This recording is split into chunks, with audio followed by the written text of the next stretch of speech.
नमस्कार, आप देख रहे हैं कैपिटल न्यूज। मैं हूं प्रफुल्ल गिरी। एनएचएआई की मनमानी को लेकर पूर्व मंत्री केएन त्रिपाठी ने विरोध प्रदर्शन किया था। उन्होंने सड़क निर्माण में हो रही अनियमितताओं और लापरवाहियों के खिलाफ कड़ा रोष जताते हुए प्रोटेस्ट किया था। उनके इस विरोध प्रदर्शन पर सड़क सुरक्षा परिषद के सदस्य रविंद्र तिवारी ने कटाक्ष करते हुए तीखी प्रतिक्रिया दी है। रविंद्र तिवारी ने केएन त्रिपाठी पर निशाना साधते हुए कहा कि सस्ती लोकप्रियता के लिए इस तरह का विरोध प्रदर्शन करना उचित नहीं है। उन्होंने कहा कि अगर पूर्व मंत्री को जनता की इतनी ही चिंता है तो उन्हें समाधान की दिशा में काम करना चाहिए। रविंद्र तिवारी ने कहा कि केएन त्रिपाठी का प्रदर्शन महज राजनीतिक स्टंट है। उन्होंने कहा कि जनप्रतिनिधियों को जनता के हित में सार्थक कदम उठाने चाहिए, न कि सिर्फ प्रदर्शन कर लोकप्रियता हासिल करने की कोशिश करनी चाहिए। ये मैं भी देखा था और आपके चैनल में भी मैंने देखा है। तो मुझे तो खेद होता है, हालांकि मैं इन पचड़ों में पड़ना नहीं चाहता, क्योंकि बड़ी घटिया और सस्ती राजनीति मेरा स्वभाव नहीं है। मैं खेद से कह रहा हूँ कि त्रिपाठी जी राजनीति करते हैं, अब जनता के लिए करते हैं कि अधिकारियों के लिए करते हैं, ये बात मैं इनके बात से मुझे लगता है कि वो अधिकारियों के लिए करते हैं। लेकिन सवाल तो राजनीति जनता में के लिए उठा रहे हैं। सवाल कहाँ उठा रहे हैं? जो सवाल उठाना चाहिए कहाँ उठा रहे हैं? जैसे मैंने भी सुना है कुछ मुद्दा, उन्होंने कहा कि भाई सबसे ज्यादा जितने भी मुद्दे हैं उसमें उस सारा का सारा मामले का आरोप ठेकेदार पर मढ़ते हैं, जबकि उन्हें समझ में आना चाहिए कि जमीन अधिग्रहण का काम उन्हीं का जिला प्रशासन, उन्हीं का उपायुक्त करता है, रेट वही तय करता है। एनएचएआई से जो मांगते हैं वो एनएचएआई देता है। अप्रोच पथ की वो बात कर रहे थे। भाई अप्रोच पथ हो या कोई भी हो, जहां जरूरत उसको होता है करता है। दूसरी बात, तो बार बार एक बात कहे हैं जो मैंने देखा है कि डीपीआर नहीं दिखाता है, डीपीआर में कुछ प्रोविजन होता है, काम कुछ करता है। तो एक बात मैं आपके माध्यम से लोगों को बता दूं कि ये आरईओ समझने का भूल लोग करते हैं, ये आरईओ समझने का भूल न करें। एनएचएआई हिंदुस्तान ही नहीं, दुनिया की तीसरी सबसे बड़ी संस्था है इंफ्रास्ट्रक्चर सेक्टर में। और ये डीपीआर बनती है 3 साल 4 साल 5 साल पहले, और डीपीआर में 3 किलोमीटर से इधर या आगे कट देने का या ये देने का प्रोविजन नहीं है, क्योंकि यहाँ पर 70-80 नहीं बल्कि 100-120 में गाड़ियां चलती हैं। इसके कुछ मानक होते हैं। हाँ, कहीं कहीं जो काफी घनी आबादी अगर है तो उसके रास्ते निकलते हैं।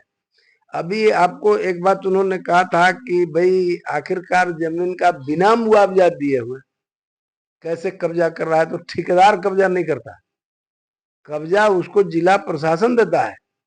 अब जिला प्रशासन को पैसा अगर एनएचआई दिया है, एनएचआई अगर पैसा नहीं बांट रहा है या रैयतों को नहीं दे रहा है, तो ये उसका सिरदर्द है ना, उससे एनएचआई को या कॉन्ट्रैक्टर को कोई लेना देना नहीं है।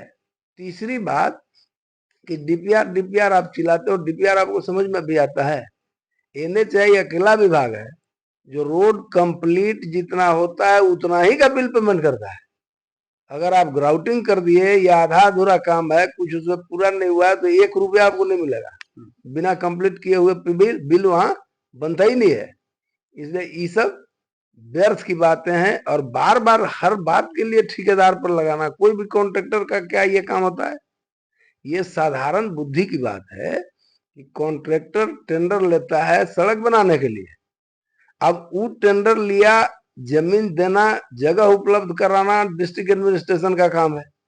अब वो जहां जहां उसको दिक्कत होगा, डिस्ट्रिक्ट एडमिनिस्ट्रेशन से वो हेल्प मांगेगा, वो लोग देता भी है, कराता है।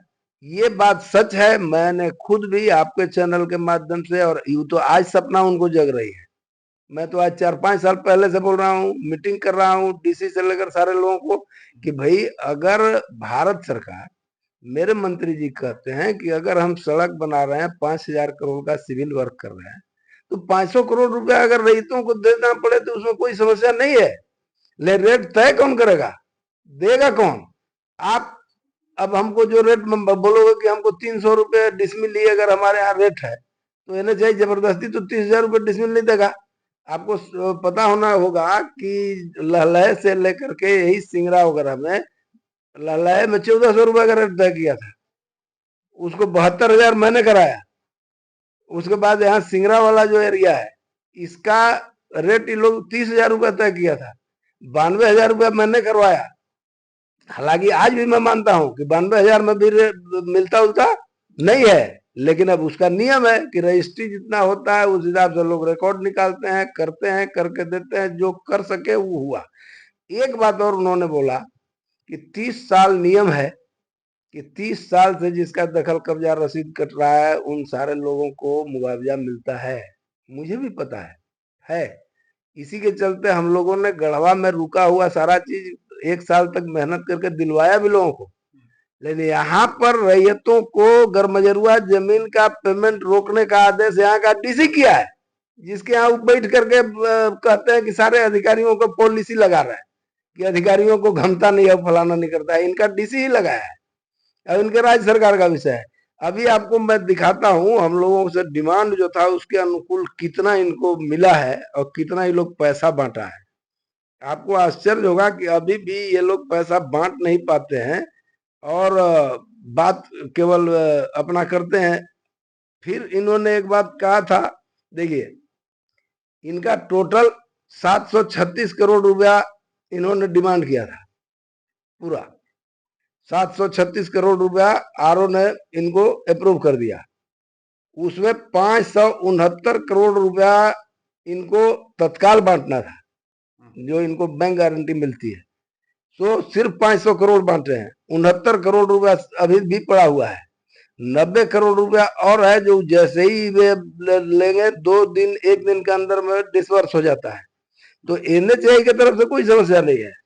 हाँ, कहीं कहीं दिक्कत आती है, जैसे अभी जमुने जो आपका जोड़ वाला रोड है और पोखराहा वाला, जिसमें इन्होंने ये बात उठाया कि भाई वहां पर इन लोग ये अंडरपास नहीं बना रहा है।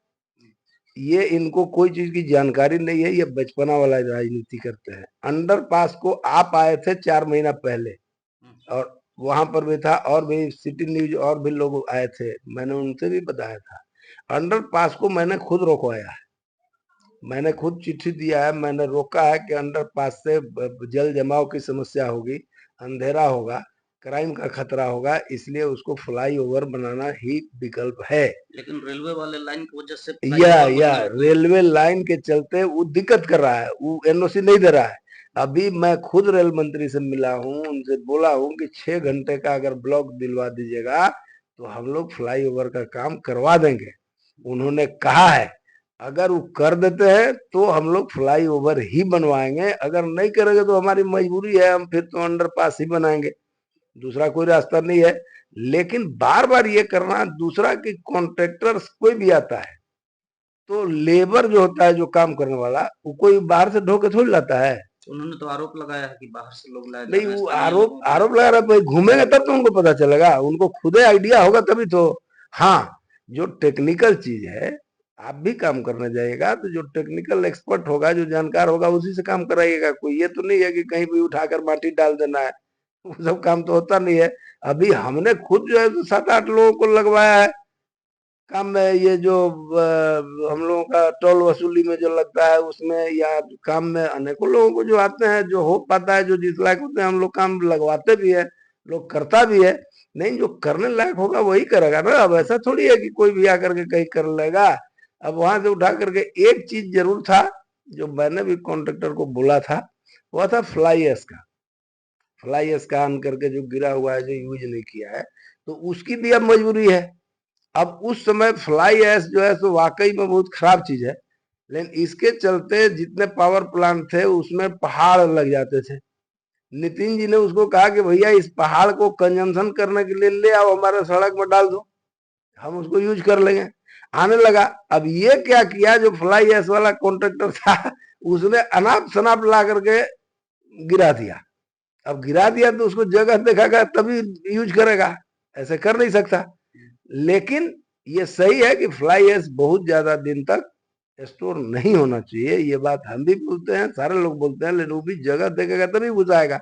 उस तो लाने वाला दूसरा है, तो पावर प्लांट वाले वहां से भेजते हैं, लाते हैं, उसका एनएचआई को से उसको कोई संबंध नहीं होता। लेकिन चूंकि यूज इसी में होना है तो वो अब ला करके गिरा दिया जरूरत से ज्यादा, तो उसको उठा करके कहीं तो नहीं आदमी कर देगा, जहां जरूरत होगा वहीं करेगा, लेकिन वो करेगा। और भी बहुत सारे मुद्दे हैं। मुझे लगता है राजनीति में सकारात्मक राजनीति करनी चाहिए। अब बार बार मैंने देखा कि फोन उठा करके किसी से बात करना है, अरे भैया यहाँ की कंपनियों का मेन मालिक ना आता है ना कोई जानता है, वहां के मुंशी मैनेजर ही काम करते हैं, क्योंकि एक एक कंपनियों का एक एक 100 यूनिट काम चलता है।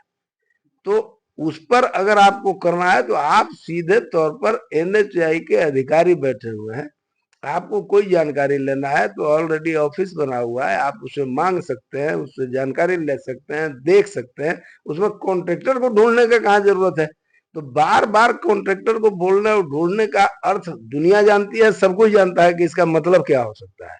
इसलिए मुझे लगता है कि केवल अपनी सस्ती राजनीति नहीं करनी चाहिए, वाजिब राजनीति करनी चाहिए। और यहाँ के नागरिकों के हितों के लिए वो लोग तो राजनीति अपोजिशन के करने के बावजूद जो क्वेश्चन नहीं उठाया, जो मुद्दा नहीं उठाया, मैंने खुद अपने विभाग में रहते हुए मैं करता रहा हूँ, अब करता रहूंगा भी।